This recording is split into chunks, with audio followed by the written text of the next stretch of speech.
अस्सलामुअलैकुम नाजरीन, देखिए मैं आज जंगल में हूँ और फिलहाल मार्च का महीना शुरू है और जो जंगली आंवला है हमारा उसको फूल आए हुए हैं।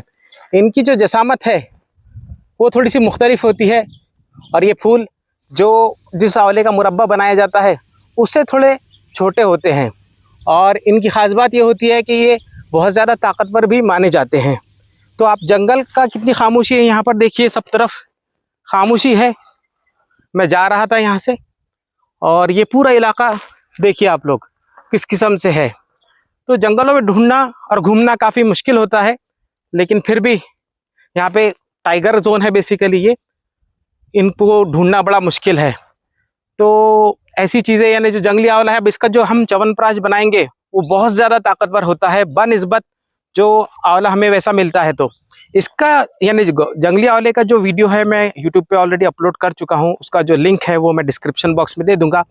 फिलहाल आप लोग इधर का भी नज़ारा कीजिए, ये देखिए इधर कैसा माहौल है। यहाँ पे इस जंगलों में सड़क नहीं बनाई जा सकती क्योंकि टाइगर जोन है ये, तो ऐसा है मामला। उम्मीद करता हूँ आपने ये जो आंवला है इसकी अच्छे से शनाख्त कर ली होगी और कोशिश आप करेंगे कि इसको ढूंढा जाए और इन फूलों को ज़रूर खाया जाए। खुदा हाफिज़।